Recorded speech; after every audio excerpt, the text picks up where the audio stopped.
गीता जी का पाठ 8वां अध्याय श्लोक संख्या 22 से श्लोक संख्या 21 से लेकर 28 तक। अव्यक्तो अक्षरः इत्युक्तस्तमाहु परमां गतिं यं प्राप्य न निवर्तन्ति तद्धाम परमं मम। अव्यक्तः अक्षरः इति उक्तः तम आहु परमां गतिं यं प्राप्य न निवर्तन्ति तद्धाम परमं मम। जिसको प्राप्त होकर के पुनः मनुष्य वापस नहीं लौटता है, वही मेरा परम धाम है। भगवान कह रहे हैं कि अव्यक्त अक्षर इस नाम से कहा गया है। अव्यक्तः अक्षरः इति उक्तः तम आहु परमां गतिम, उसी को परम गति कहते हैं, यानी अंतिम उद्देश्य वही होता है जिसको प्राप्त होकर के मनुष्य संसार में दोबारा नहीं आता है, जन्म मरण के दुख से छुटकारा पाता है। इसी को भगवान कह रहे हैं कि अव्यक्त अक्षर इस नाम से कहा जाता है, अव्यक्त कहा जाता है, यानी निराकार है। उसको शब्दों से वर्णन नहीं किया जा सकता है, इसीलिए अक्षर कहा जाता है, जिसका क्षर नहीं होता है, जिसका नाश नहीं होता है। उसी को परम गति कहते हैं। उसी को प्राप्त करना हर एक व्यक्ति का, हर एक जीवों का परम उद्देश्य होता है, और जिसको प्राप्त होकर के मनुष्य वापस इस धरती पर नहीं आता है, जन्म मरण के चक्कर से छुटकारा पा जाता है, उसी को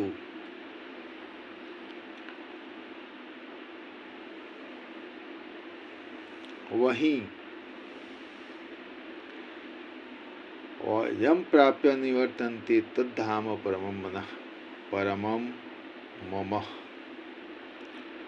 वापस नहीं आते, वह मेरा परम धाम है। यानी जब ईश्वर में जीव जा कर के ईश्वर में मिल जाता है, तो पुनः उसको जन्म मृत्यु के चक्कर से छुटकारा मिल जाता है, उसको आने की जरूरत नहीं पड़ती है। भगवान आगे के श्लोक में बता रहे हैं, पुरुषः स परः पार्थ भक्त्या लभ्यस्तु अनन्यया यस्यान्तस्थानि भूतानि येन सर्वमिदं ततं। पुरुषः स परः पार्थ भक्त्या लभ्यस्तु अनन्यया यस्य अन्तस्थानि भूतानि येन सर्वम् इदं मम। इदम तत सर्वम इदम ततम। हे पार्थ, जिस परमात्मा के अंतर्गत सर्वभूत हैं और जिस परमात्मा से यह समस्त जगत परिपूर्ण है, वह सनातन अव्यक्त परम पुरुष तो अनन्य भक्ति से ही प्राप्त होने योग्य हैं। कहा कि पुरुषः स परः पार्थ, जो पुरुष पर है, श्रेष्ठ है, हे अर्जुन, भक्त्या लभ्यस्तु अनन्यया, अनन्य भक्ति से ही वह प्राप्त होने योग्य है। यस्य अंतस्थानि भूतानि येन सर्वमिदं ततं, जिसके अंतर सभी प्राणी निवास करते हैं और जो सब में व्याप्त है, वह ब्रह्म अनन्य भक्ति से ही प्राप्त होने योग्य है। लभ्य प्राप्त होने योग्य। कहने का अर्थ है कि जितने भी प्राणी हैं सभी परम ब्रह्म परमात्मा के अंतर्गत हैं और उन्हीं से यह पूरा संसार व्याप्त है।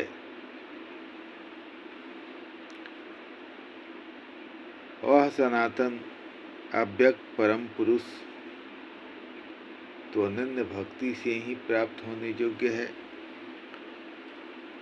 तो जो ब्रह्म हैं, जब उनके सिवा कोई और दिमाग में नहीं रहता है, मन में नहीं रहता है, तभी प्राप्त होते हैं वह श्रेष्ठ ब्रह्म, जो कि जिसके अंतर्गत सभी प्राणी आते हैं और जिसे यह पूरा संसार व्याप्त है, वह परम परमेश्वर तो अनंत भक्ति से ही प्राप्त करने योग्य हैं।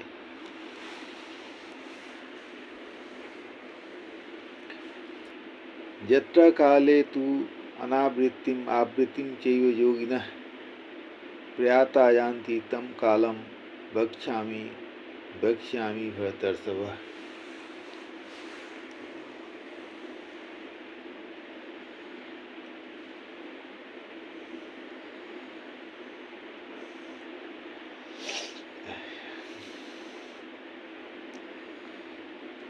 यत्र काले तु अनावृत्तिम आवृत्तिम च एव योगिनः प्रयाता यान्ति तं कालं वक्ष्यामि भरतर्षभ।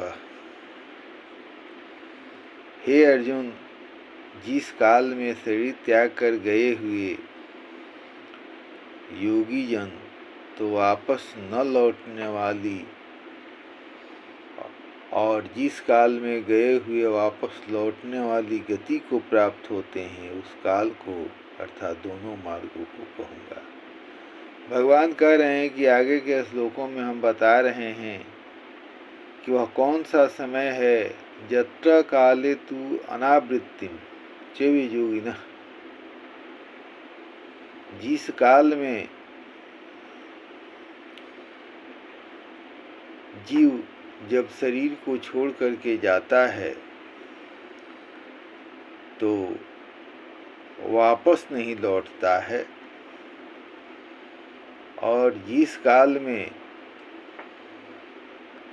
शरीर को छोड़ने पर मृत्यु होने पर पुनः जन्म होता है, उसी समय को आगे के श्लोकों में भगवान बता रहे हैं कि एक निश्चित समय होता है जिसमें जब शरीर छूटता है तो यह माना गया है कि स्वर्गीय सुख मिलता है, वो वापस लौट करके नहीं आता है, उसको मुक्ति मिल जाती है। और कुछ समय है जिसमें शरीर को छोड़ने पर मृत्यु होने पर आने जाने का सिलसिला लगा रहता है। तो शुक्ल मार्ग और कृष्ण मार्ग दो मार्ग बताया गया है। अग्नि ज्योतिरः शुक्ल सन्मासा उत्तरायणम तत्र प्रयाता गच्छन्ति ब्रह्म ब्रह्म विदो जनः। उत्तरायण और दक्षिणायन ये माना जाता है कि पृथ्वी अपने धुरी पर घूमते रहती है और घूमने के कारण कभी उत्तरायण कभी दक्षिणायन होते रहता है। अग्नि ज्योति अह शुक्ल सन्मासा उत्तरायणम तत्र प्रयाता गच्छन्ति ब्रह्म ब्रह्म विदः जनाः। भगवान कह रहे हैं कि ज्योतिमय अग्नि अभिमानी देवता है, जिसका अभिमानी देवता है, दिन का अभिमानी देवता है, शुक्ल पक्ष का अभिमानी देवता है और उत्तरायण के 6 महीने का अभिमानी देवता है। उस मार्ग में मरकर गए हुए ब्रह्मवेता योगी जन उपर्युक्त देवताओं द्वारा क्रम से ले जाए जाकर ब्रह्म को प्राप्त होता है। ब्रह्म गच्छन्ति, ब्रह्म को प्राप्त होते हैं। तो कह रहे हैं कि ज्योति अग्नि अह शुक्ल, ज्योतिमय अग्नि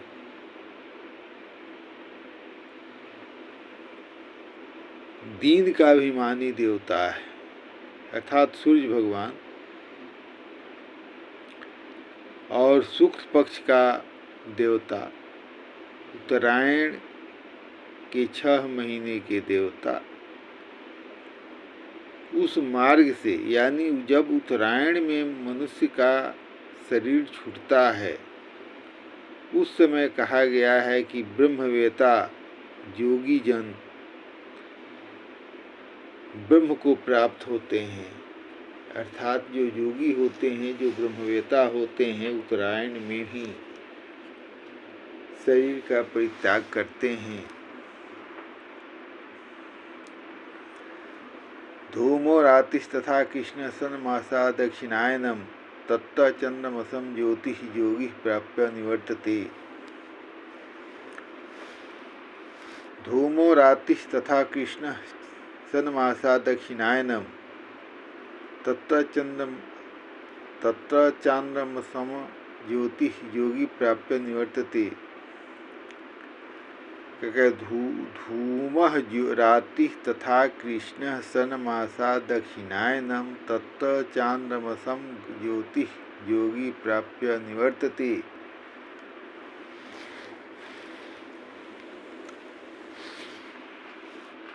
धूमाभिमानी देवता है, रात्रि अभिमानी देवता है तथा कृष्ण पक्ष का अभिमानी देवता है और दक्षिणायन के 6 महीने का अभिमानी देवता है।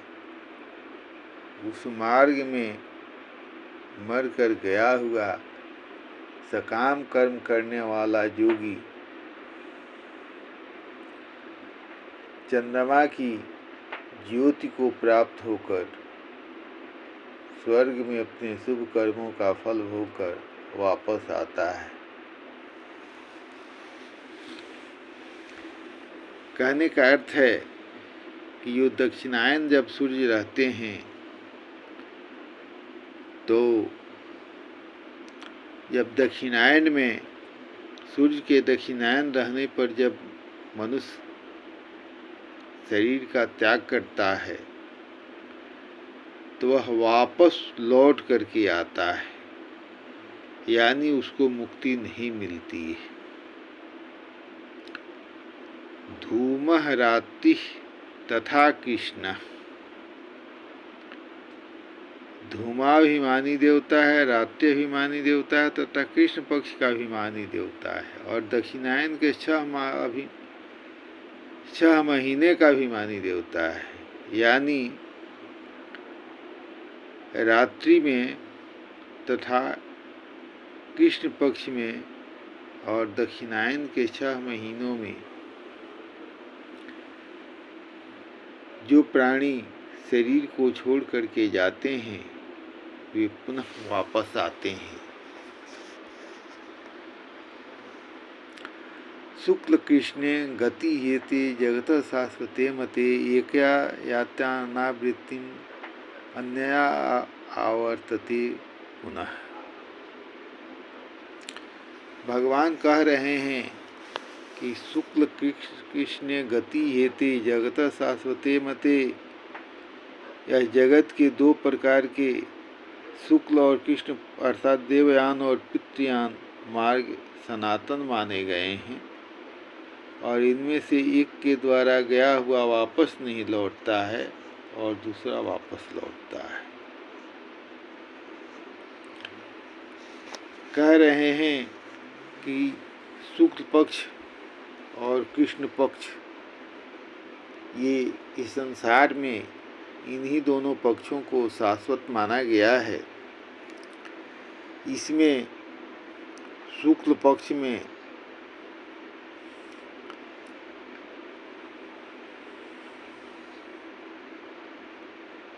ये जिसमें आपस नहीं आता है, वापस नहीं लौटता है, उस परम गति को प्राप्त होता है, दूसरे के द्वारा फिर वापस आता है।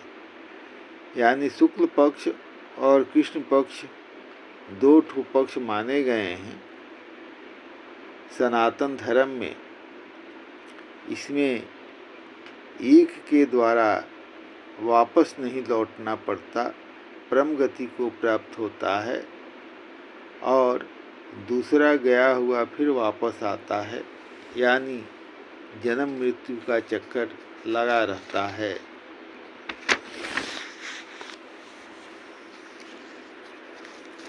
नैते स्थिति पार्थ जानन योगी मुह्यति कश्चन तस्मात् सर्वेषु कालेषु योग युक्तो भव अर्जुन।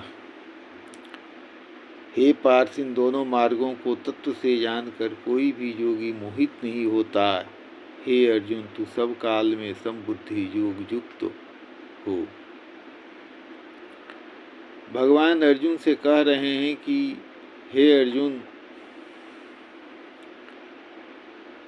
जो मनुष्य यह समझता है कि शुक्ल पक्ष या कृष्ण पक्ष, उत्तरायण या दक्षिणायन, यही शाश्वत मार्ग हैं, और इसको जान करके योगी मोहित नहीं होता है, अर्थात दुखी नहीं होता है। क्योंकि हे अर्जुन, सर्वेषु कालेषु योग युक्तः भव। हे अर्जुन, तू हर एक युग काल में हमेशा योग युक्त रहिए, योगी बने रहो। अर्थात मन से सुख और दुख की भावना को अलग करो, तभी मन स्थिर होगा। मन से इच्छाओं का नाश कर दो, मन में किसी प्रकार की इच्छा नहीं आनी चाहिए, तभी आप सुखी रह पाओगे। यही नियम है। अंतिम 28वां श्लोक में कहा गया है, वेदेषु यज्ञेषु तपस्सु चैव दानेषु यत् पुण्य फलं प्रदिष्टम् अत्येति तत्सर्वमिदं विदित्वा योगी ब्रह्मस्थानमुपैति चाद्यम्। भगवान कह रहे हैं कि इस रहस्य को तत्व से जान करके, अक्षर ब्रह्म को तत्व से जान करके, निराकार ब्रह्म को तत्व से जान करके, तो कहता है कि वेदों के पढ़ने से तथा यज्ञ, तप और दान आदि के करने में जो पुण्य फल प्राप्त कहा गया है, उस सब को निसंदेह उल्लंघन कर जाता है, अत्येति, और सनातन परम पद को प्राप्त होता है। कहने का अर्थ है कि हम वेद का अध्ययन करते हैं, यज्ञ करते हैं और तप करते हैं, दान करते हैं, तो इससे क्या होता है? पुण्य मिलता है, और यह पुण्य के बल पर हमें स्वर्ग मिलता है। हम जाते हैं, ब्रह्मलोक को जाते हैं, और जब हमारा पुण्य किया हुआ पूरा हो जाता है, जब उस पुण्य के फल को हम भोग लेते हैं, तो पुनः वापस पृथ्वी पर आ जाते हैं। यही भगवान कह रहे हैं कि यह जो योगी पुरुष होता है, इस अक्षर ब्रह्म को जान करके, वेदों के पढ़ने से जो पुण्य होता है, यज्ञ करने से जो पुण्य होता है, तपस्या करने से जो पुण्य होता है, और दान करने से जो पुण्य होता है, वह सबको उल्लंघन कर जाता है। क्यों? कि जब अक्षर ब्रह्म को जान गया, मन को संसार से अलग कर लिया, तो फिर कष्ट किस बात का। वो जो ब्रह्म को जान गया, निराकार ब्रह्म को जो जान गया, उसको वेदों के अध्ययन करने से जो पुण्य मिला उससे भी बड़ा पुण्य मिलता है, तपस्या किया उससे भी बड़ा पुण्य मिलता है, यज्ञ किया उससे भी बड़ा पुण्य मिलता है, दान किया उससे भी बड़ा पुण्य मिलता है, यानी सबसे ऊपर उठ जाता है। उसको किसी प्रकार का कुछ चाहिए ही नहीं। मन जो है सो ब्रह्म में लीन हो जाता है। वही व्यक्ति परम पद को प्राप्त करता है। कहने का अर्थ है कि जब हर एक प्रकार के इच्छाओं का हम नाश कर देते हैं, कहने का ऐसे समझाया इसको कि वेद का हम अध्ययन क्यों करते हैं, पुण्य होगा। यज्ञ क्यों करते हैं, पुण्य होगा। तप क्यों करते हैं, पुण्य होगा। दान क्यों करते हैं, पुण्य होगा। तो इससे जो भी पुण्य कहा गया है, जब अक्षर ब्रह्म को मनुष्य प्राप्त कर लेता है, जब ब्रह्म में अपने मन को समाहित कर लेता है, तो वह परम गति को प्राप्त होता है, परम पद को प्राप्त होता है। इस प्रकार यह अक्षर ब्रह्म नाम का, अक्षर ब्रह्म नामक योग 8वां अध्याय में समाप्त हुआ। इसको पढ़िए, जीवन में अपनाने का कोशिश कीजिए। न यज्ञ करने से कोई पुण्य होता है, न दान करने से पुण्य होता है। आदि गुरु शंकराचार्य कहे हैं, कुरुते गंगा सागर गमनम व्रत परिपालनम अथवा दानम ज्ञान विहीनम सर्वम तेन मुक्ति न भयति जन्म सतेन भज गोविंदम भज गोविंदम भज गोविंदम मूढ़मते। आदि गुरु शंकराचार्य भी कहे हैं कि गंगा सागर में स्नान कर लो, जाकर के हरिद्वार में स्नान कर लो, चाहे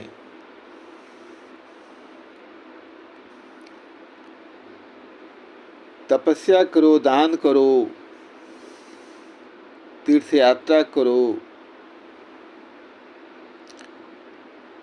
लेकिन जब तक तुमको ब्रह्म का ज्ञान नहीं होगा, अक्षर ब्रह्म का ज्ञान नहीं होगा, तब तक कोई पुण्य मिलने वाला नहीं। इसी बात को देवी भागवत में व्यास जी बताया है, सुखदेव जी बता रहे हैं, कह रहे हैं कि भ्रमण सर्वेषु तीर्थेषु स्नात्वा स्नात्वा पुनः पुनः यावत् चित्तम मलिनम तावत् न कश्चित् लाभ भवेत्। अनेक तीर्थों में भ्रमण किए, अनेक नदियों में स्नान किए, पूजा पाठ किए, जप तप किए, लेकिन जब तक चित्त में मलिनता है, जब तक मन में संसार की वासना भरी हुई है, तब तक किसी प्रकार का सुख होने वाला नहीं है। इसलिए मनुष्य को ब्रह्म की उपासना करना और मन को संसार से अलग करके ब्रह्म में समाहित करना, यही जीवन का उद्देश्य होना चाहिए। जय श्री राम। राम राम।